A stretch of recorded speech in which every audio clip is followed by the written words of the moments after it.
Reproduction means that you are taking the individual cell and you are creating a copy of the cell. The cell, in some sense, sees itself not just as a single individual cell, but the cell sees itself as part of a genetic collective. The cell is spending time and energy reproducing itself to continue its collective existence, not the individual existence of the cell, but the collective existence in the genome, in the gene pool. The selfish gene. The selfish gene acts through not individuals, but through collectives. The goal of the selfish gene is not to preserve the individual, but to preserve the collective through which the gene exists. Same thing with memes. And memes not in the term of the funny things you like to watch on YouTube, but memes in terms of religion, culture, language, a structure of law. We have a Christian framework. It's Christianity without Christ. So we've taken Christ out of the framework, but we still have the basic mythos. You are sinful, you are bad, you have this original sin,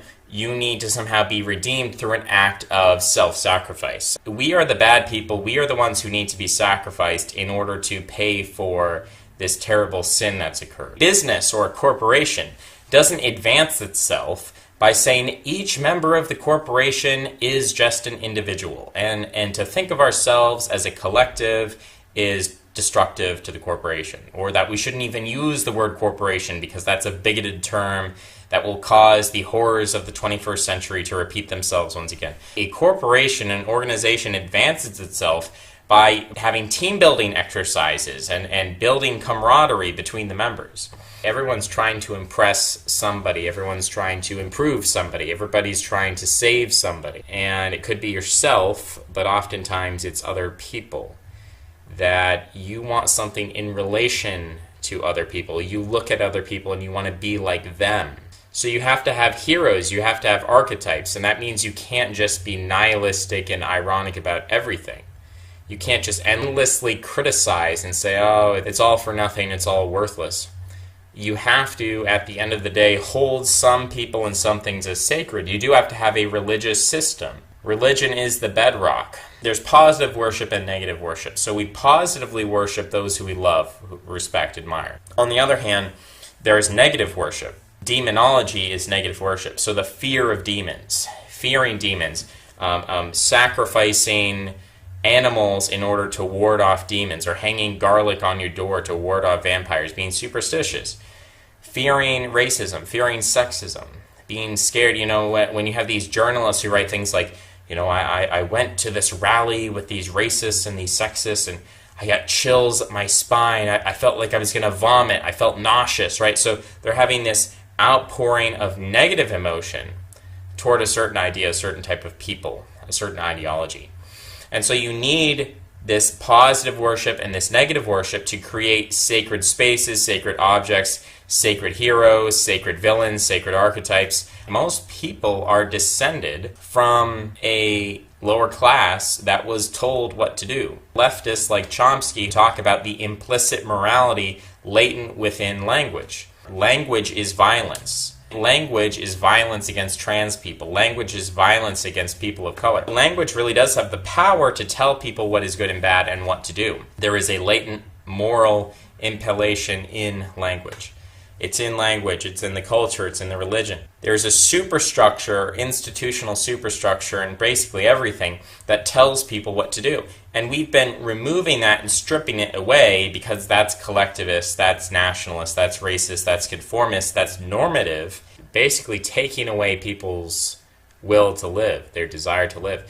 And adults now, instead of going to church every Sunday, they are using pornography as a narrative, using video games as something that gives them meaning. Like, man, I can't wait till this video game comes out this weekend. I'm going to run to the store, I'm going to purchase it, and the whole 48 hours of the weekend, I'm just going to sit there with my pee bottles and my Doritos and my Mountain Dew, and I'm just going to play that game for 48 hours straight, no sleep. It comes from people having this basic need to be told what to do. And the video game gives them a task. A video game gives them a challenge that they are pointed toward. And so they finally have direction in their life. And that's what they're looking for. They're looking for direction of what to do with their life. They're looking for direction. What challenges should I confront? Because there's a lot of challenges out there.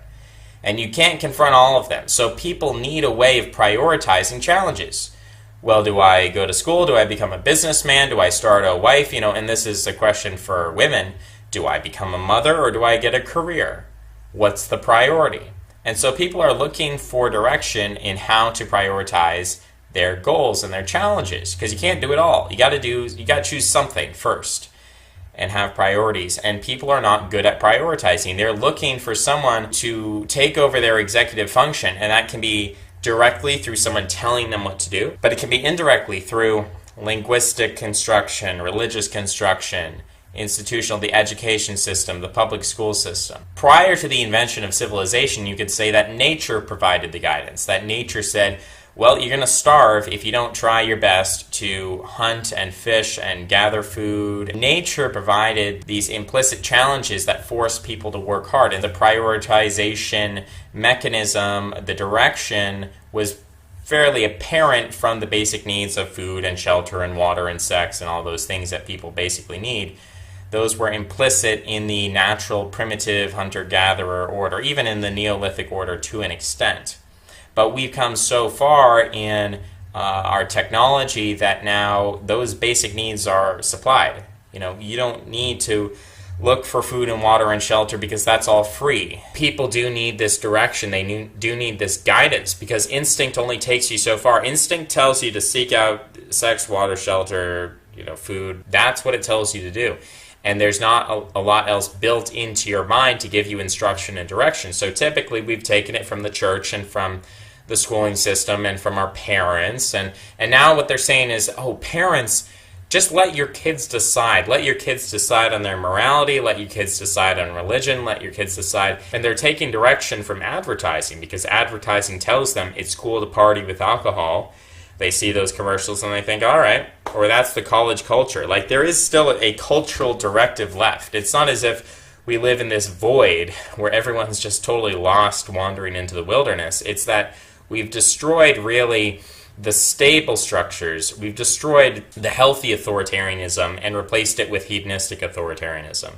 So previously, authoritarianism said, find a wife, have kids. There was an authoritarianism that was built for the sake of preserving civilization, preserving stable structures. And now the authoritarianism says if you can't dance to hip-hop, you're not cool. And if you can't drink a lot, you're not cool. And if you don't take these drugs, you're not cool. So there's still an authoritarian directive that is implicitly being programmed into people through advertising, through the culture, the fraternity, the sorority system. Like, there still is a top-down hierarchy telling lost sheep what to do and how to do it. It's just not a really good one. It's very hedonistic. It serves them in the short term. People who don't want to participate in that hedonism are actually left quite out in the cold. We don't control the culture. There is a superstructural societal culture going on.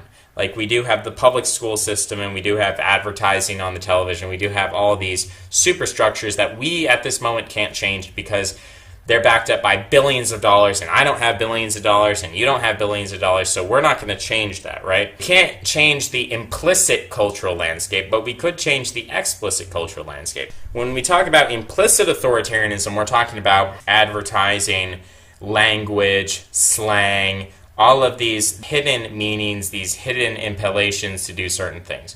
We don't have a lot of power to change that. What we do have power to change is the explicit authoritarianism. And so if people adopt explicit authoritarianism, then you can find meaning and purpose. Anyway, that's all for now. Thank you for listening. Like Milo Yiannopoulos, he's kind of been removed from the public conversation. There was one of the things. And then there's the discussion like, well, what is that? What is removing someone from the public conversation? If someone is very popular and they have all these people that like to listen to them, like, what is the responsibility of these platforms, whether it's YouTube or Twitter or anyone? Like, what is their responsibility to decide whether or not someone should or shouldn't be able to speak? And this is a thing that I've been struggling with, and I bounce around inside my own head, and I see that you guys struggle with it, and pretty much everyone does. YouTube does, and it's it is a hugely significant discussion that is left to a very relatively small amount of people. Now you're essentially policing, and not based on his actions, just on concepts and the communication that he was using, the way he was talking. Yeah. That you're eliminating him from being able to make a living, and that you're doing this because he does not fit into your political paradigm. The way you want to view the world, he views the world differently. This is an opportunity for you to eliminate someone who you disagree with.